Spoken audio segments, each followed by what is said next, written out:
छत्रपती शिवाजी महाराजांना वंदन करून आणि माझ्या आई वडिलांचे स्मरण करून मी उद्धव बाळासाहेब ठाकरे ईश्वर साक्ष शपथ घेतो की कायद्याद्वारे स्थापित झाले आहे अशा भारतीय संविधानाबद्दल मी खरी श्रद्धा व निष्ठा बाळगेन। मी भारताची सार्वभौमता व एकात्मता उन्नत राखीन। मी महाराष्ट्र राज्याचा मुख्यमंत्री म्हणून माझी कामे निष्ठापूर्वक व शुद्ध बुद्धीने पार पाडीन आणि संविधान व कायदा यानुसार सर्व तऱ्हेच्या लोकांना मी निर्भयपणे व निस्पृहपणे तसेच कोणाच्याही विषयी ममत्वभाव किंवा आकस न बाळगता न्याय वागणूक देईन।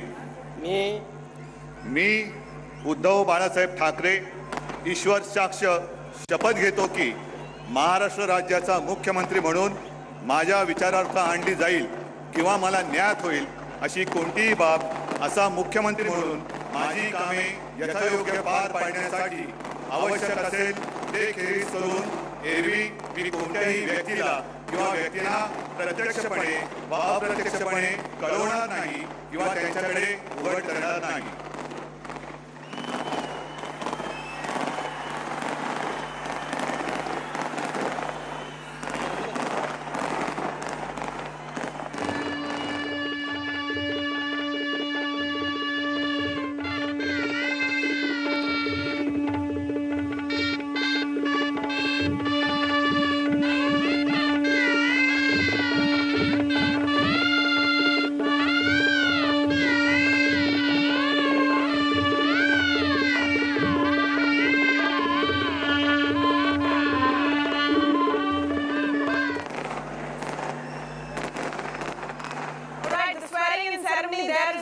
We'll have to now see who are the others that are sworn in. Reports that there will be 6 more sworn in today.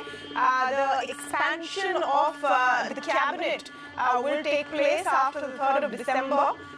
Is what we're hearing, before which technically at least Uddhav Thackeray will have to prove his majority on the floor of the House. That part can't be avoided, but now yes, he is officially the Chief Minister of Maharashtra, the first Thackeray to take that position. Madhavan Narayanan, what do you make of the fact that the Gandhis have skipped and a lot of top regional leaders also have skipped? There have been so many comparisons between what happened in Maharashtra and Karnataka.